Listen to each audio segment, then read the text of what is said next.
पातळ सुबक आणि पापुद्रा सुटलेली भाकरी असेल ना तर कुणाला पण लगेच खावीशी वाटते बरं का. पण जराशी अवघडच वाटायची मला, पण परत शिकले. काय अगोदर जर पीठ जास्त दिवसांचं असेल तर मग उसळणी म्हणजे गरम पाणी घेऊन मी पीठ मळून घेतलं पूर्णपणे. खूप वेळ, अगदी 5 मिनिटात तरी पीठ असं मर्दून मर्दून मळलं का नाही, खूप छान भाकरी होते बघा. छान गोळा बनवून घेतला कडेला आणि अशा पद्धतीनं पूर्ण थापून घेतले अगदी कडेपर्यंत.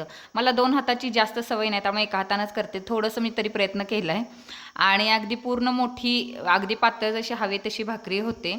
आणि त्यानंतर जी खालची पिठाची बाजू आहे ना ती वरती घेऊन मी असे तव्यामध्ये टाकले आणि पूर्ण लगेच गॅस मोठा करून ना पाणी लावलं. तर गॅस बारीक केला तर भाकरी पिठळते आणि पूर्ण भाजली जात नाही. पाणीवरचं सुकलं की लगेच मग पलटायची आणि मग नंतर चुलीवरती असेल तर भारीच, पण माझ्याकडे मी आपलं गॅसवरती भाजून घेतली छान सगळीकडून. बघू शकता तुम्ही अगदी फुगली आहे ती आणि छान पापुद्रा सुटलाय. नक्की करा. माझ्या चॅनलला सुद्धा लाईक शेअर आणि सबस्क्राईब करा.